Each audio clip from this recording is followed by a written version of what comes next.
उसको लाए हैं, अभी तक उसको काबू में नहीं रखे हैं। हर सरकार से फोन आते हैं, सांसद बोलते हैं, मैं असेंबली वाले बोलते हैं कि हमारा फोन पे वो छापा मार रहे हैं और सुन रहे हैं।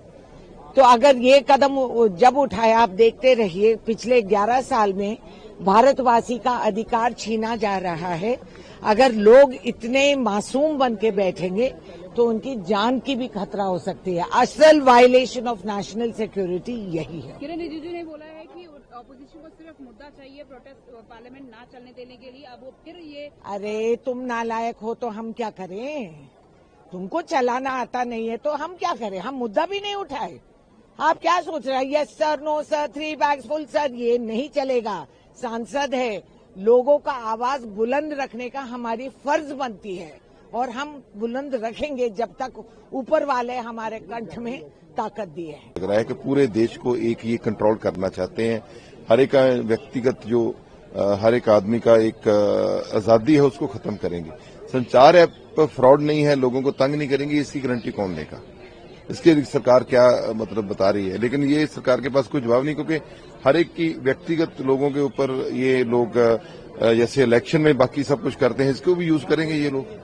सर एसआईआर को लेकर, एसआईआर को वही मुद्दा है जो हम पार्लियामेंट में उठा रहे हैं कि सरकार चर्चा करे, इसको रोके, क्योंकि ये लोगों का वोट काटने का जो सिस्टम है ये बिल्कुल गलत है।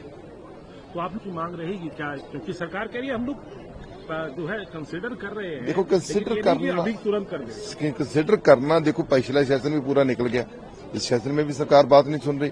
देखो शायद इलेक्शन कमीशन गलत कर रहा है, इलेक्शन कमीशन जवाब नहीं दे रहा, तो बात किसके हाथ करें जाके? तो ये इससे बड़ा मंदिर कौन सा है? संसद भवन के ऊपर कोई चीज है? तो वो तो इलेक्शन कमीशन को संसद भवन के भी ऊपर बिठा के बैठे हुए हैं। बहुत ही खतरनाक बात है और इस पे जो है मुझे लगता है कि पार्लियामेंट की किसी कमेटी को अध्ययन करना चाहिए। कहीं ऐसा तो नहीं सबका डेटा रख लें, सबकी इन्फॉर्मेशन रख लें, इस बहाने सरकार जो हर एक के मोबाइल में घुस जाए, इसलिए बड़ी चिंता की बात है। इस पर सबको बहुत गंभीरता से विचार करना चाहिए। संचार साथी आप is a blatant invasion into the privacy of the people and violation of the 2017 Puttaswamy judgment of Supreme Court. And pre-installed, no removable. That means it's mandatory for 120 crore instruments. This is another form for surveillance, and the next step would be like putting angle monitors and brain chips and collar chips. That means every moment and what the people say, what the people think need to be monitored by the government. And earlier there were instances of Pegasus, and Supreme Court made some remarks saying that Government of India didn't cooperate with that. And further, the iPhone users got alerts saying that state agencies were getting into the instrument, that is attempts of hacking. And when we complained, the government said that a certain will investigate into it. It's more than 2 years, 3 years they are investigating what is outcome. Now they are going beyond that and making it a police state and a observation for the government. अच्छी बात है सरकार फैसले लेते हैं, लेकिन data security का क्या होगा? आपका डेटा सिक्योर रहेगा, इसकी क्या गारंटी?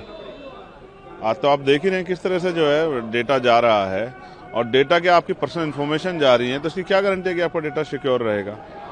तो जहां तो अभी एसआईआर के जरिए जब वोट ही सुरक्षित नहीं है, तो अब ये नया जो है जो संचार ऐप आप बता रहे हैं, इसके जरिए लोगों के जो पर्सनल इन्फॉर्मेशन है वो लीक नहीं होगी, इसकी क्या गारंटी है? इसकी गारंटी कौन देगा? कोई भी चीज़ है उसको बिना जाने बगैर उसके बारे में कुछ कहना आसान नहीं है, लेकिन जो क्वेरी हैं उनको तो जानना ही पड़ेगा।